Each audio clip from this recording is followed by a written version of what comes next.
much so that whether you were a Jew or whether you were a Christian or whether you were a member of any other religion, they would go to the Prophet ﷺ for justice.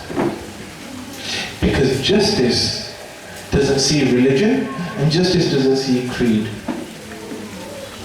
Justice is justice, and that is what we are put on this world to do. And one final sign of religious tolerance, and this is what I am very key to express to you. Because when the people of Makkah, and they came to Rasulullah sallallahu alaihi wasallam, and they said, in order to make you feel comfortable, we will accept half of your religion, and you accept half of our religion. Do you know what the Prophet ﷺ said? He says, "Lakum dinukum waliya din." He said, my religion is my religion, your religion is your religion. Why do you worry? Why do you worry about my religion? Your religion is your religion, carry on. You do what you have to do.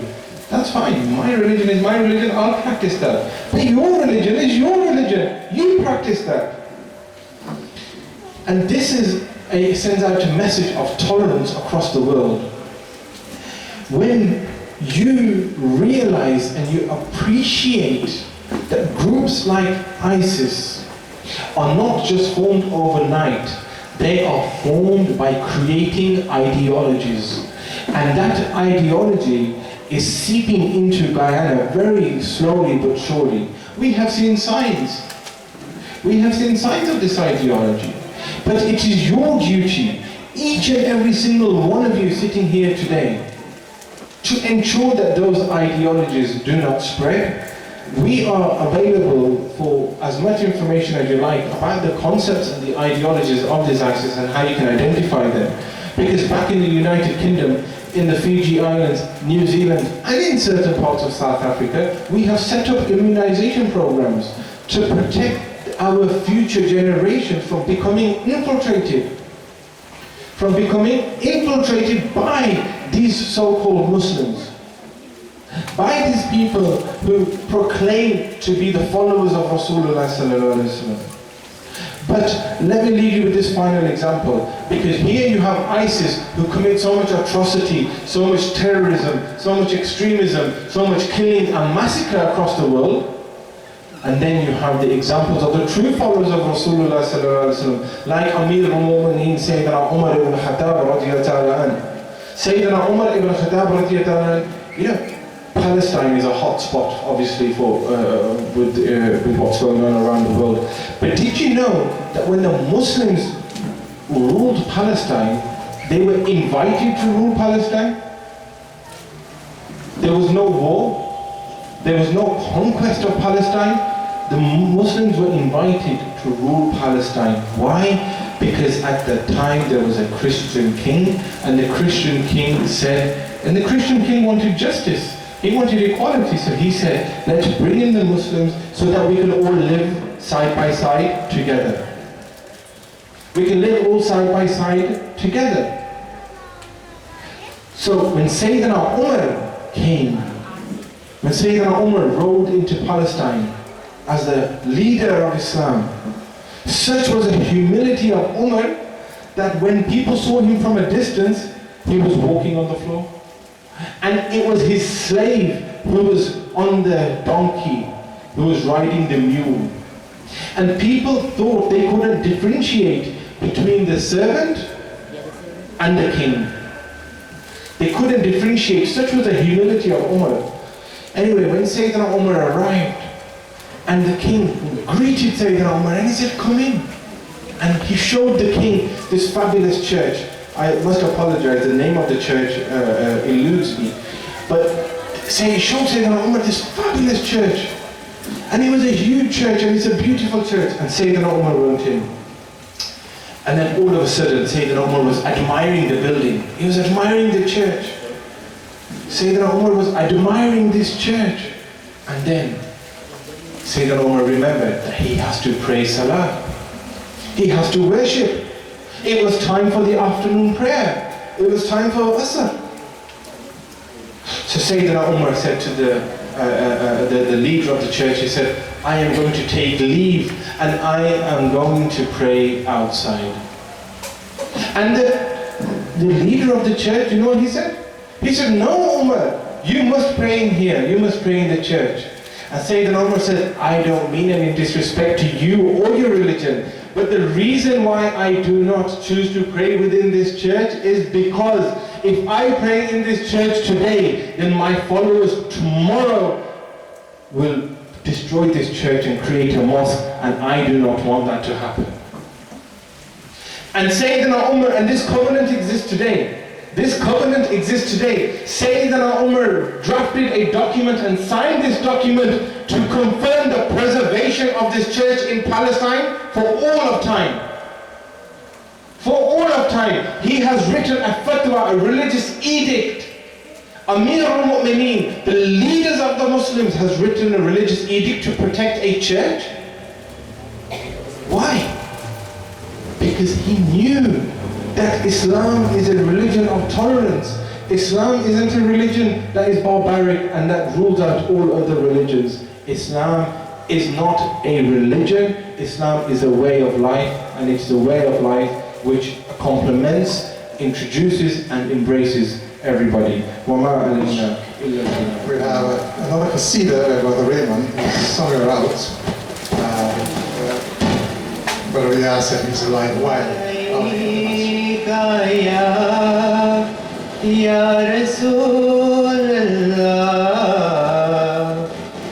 wa salam alayka ya Habiballah. Jashni Amadi Rasul, Allahi Allah. Jashni Amadi Rasul, Allahi Allah. Bibi Amina ke phool, Allahi Allah. Bibi Amina ke phool, Allahi Allah. Noor ki tan gayi chand re 400. Puro gilma ke puri hui arzu. Mustafa Mujtaba Shah Kono Makan.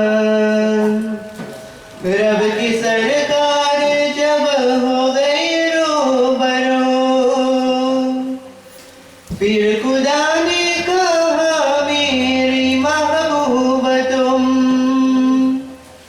Fir Khuda ne kaha meri mahbooba tum. O Rasool ke Rasool, Allahi Allah. O Rasool ke Rasool, Allahi Allah. Jashni Amadi Rasool, Allahi Allah. Bibi Amina ke phool, Allahi Allah. Chehra-e Mustafa jab dikhaya gaya, झुक गए तारे और चांद शर्मा गया. Amina देख कर मुस्कुराने लगे, हवा मरियम भी खुशियां मनाने लगे. आमीना बीबी सबसे ये कहने लगी, आमीना बीबी सबसे ये कहने लगी. दुआ हो गई कबूल, अल्लाही अल्लाह. दुआ हो गई कबूल, अल्लाही अल्लाह. जश्नी आमदे रसूल, अल्लाही अल्लाह. बीबी आमिना के फूल, अल्लाही अल्लाह.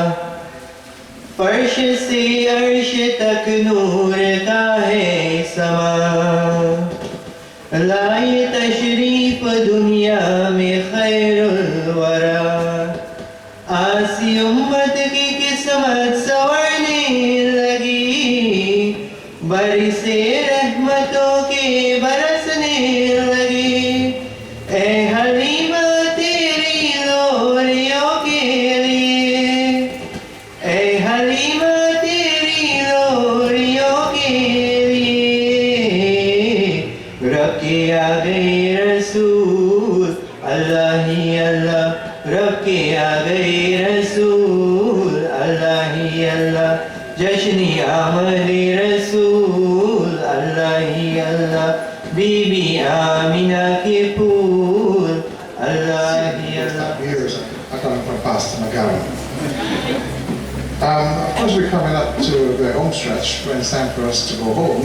But of course, after all of the speeches, we'll have usual goodies to eat and then go home. But before that, we will hear some few words, and I will now invite for brief remarks and greetings the Second Secretary of the Indian High Commission, Mr. Huzaymah, to bring some greetings and students.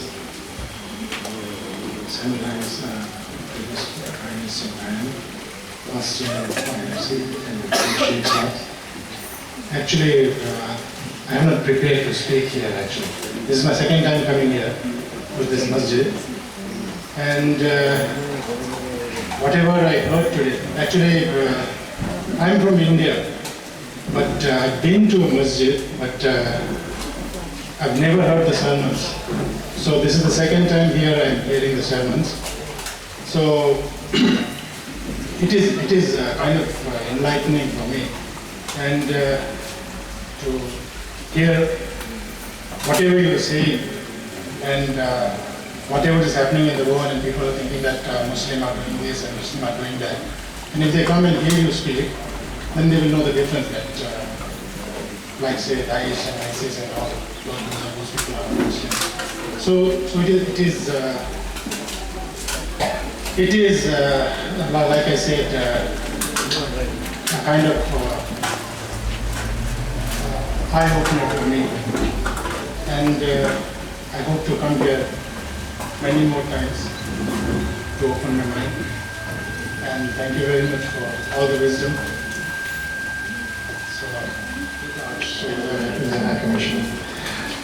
Someone who has been coming here for a number of times. I've seen him a number of times, and he's no stranger to Guyana Catherina complex. So now I invite a former Prime Minister, Mr. Sadr, to bring greetings. And I would like to invite someone also who's no stranger to Guyana Catherina complex, and who's been visiting here for a good while, representing the government, Mr. Lansman.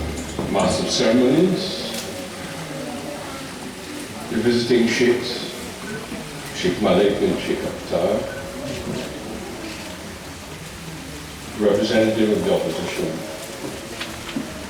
my previous colleague, Mr. Sadr, Pastor Magara, members of the audience. I am not about to make a religious speech because I would find it impossible to match the capabilities of the two sheikhs.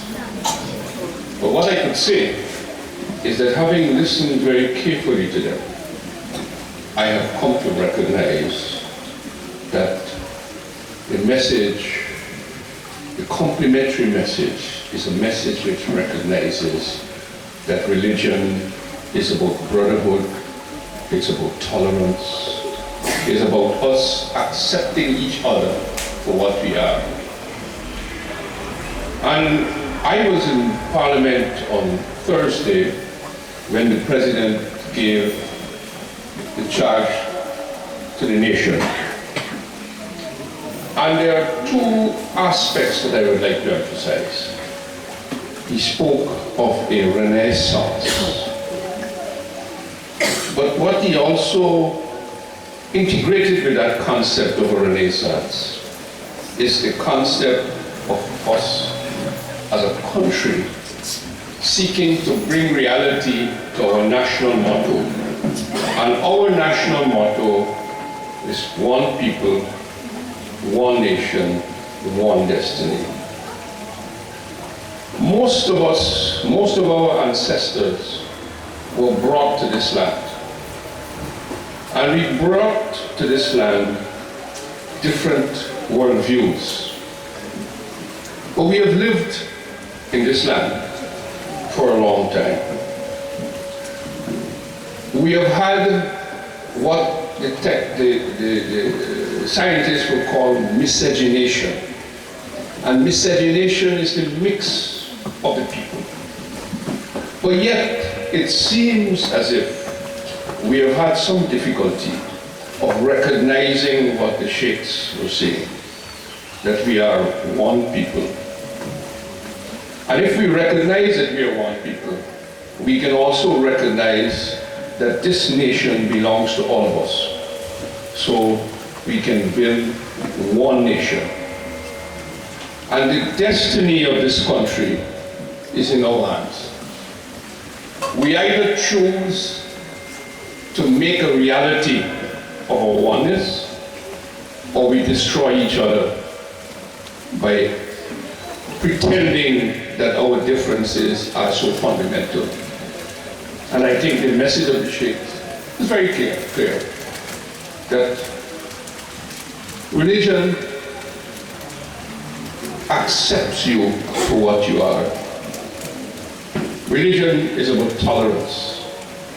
After all, religion is about us living in harmony with nature and with each other.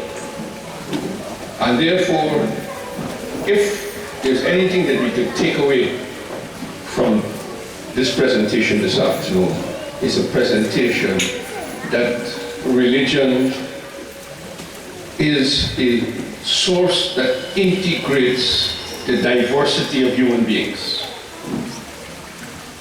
All Guyana is in a very fortunate position that we have the benefit of the cultures that were imported here. And we have the opportunity to enrich our society by integrating and recognizing those cultures. Those cultures are really not about differences. They are about us behaving and recognizing and interacting as humans. And therefore, I would like to endorse the message.